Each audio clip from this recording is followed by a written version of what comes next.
இன்றைக்கி election date, எல்லாம் ஓட்டு கண்டிப்பாக போடுங்க. எந்த கட்சி காசு கொடுத்தாலும் வாங்கிக்கோங்க. ஆனால் நீங்கள் ஓட்டு யாருக்கு போடணுன்றத தெளிவாக யோசிச்சுக்கோங்க. சரியா?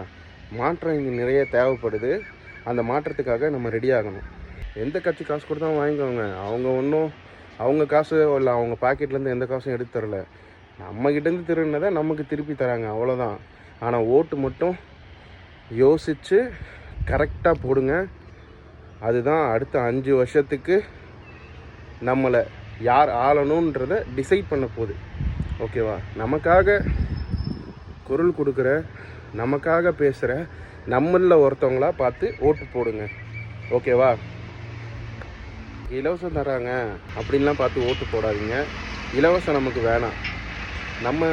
நம்மளுக்கு அடிப்படை தேவையான கல்வி, மருத்துவம், நல்ல உணவு, நல்ல சூழ்நிலையை, நல்ல சுகாதாரத்தை உருவாக்கி தர்ற எந்த கட்சிக்கு வேணால் அவங்க ஓட்டை போடலாம். சரிங்களா? ஆனால் ஓட்டு போட மட்டும் மறந்துடாதீங்க. ஓட்டு போடுறது நம்ம கடமை. Vote for rights.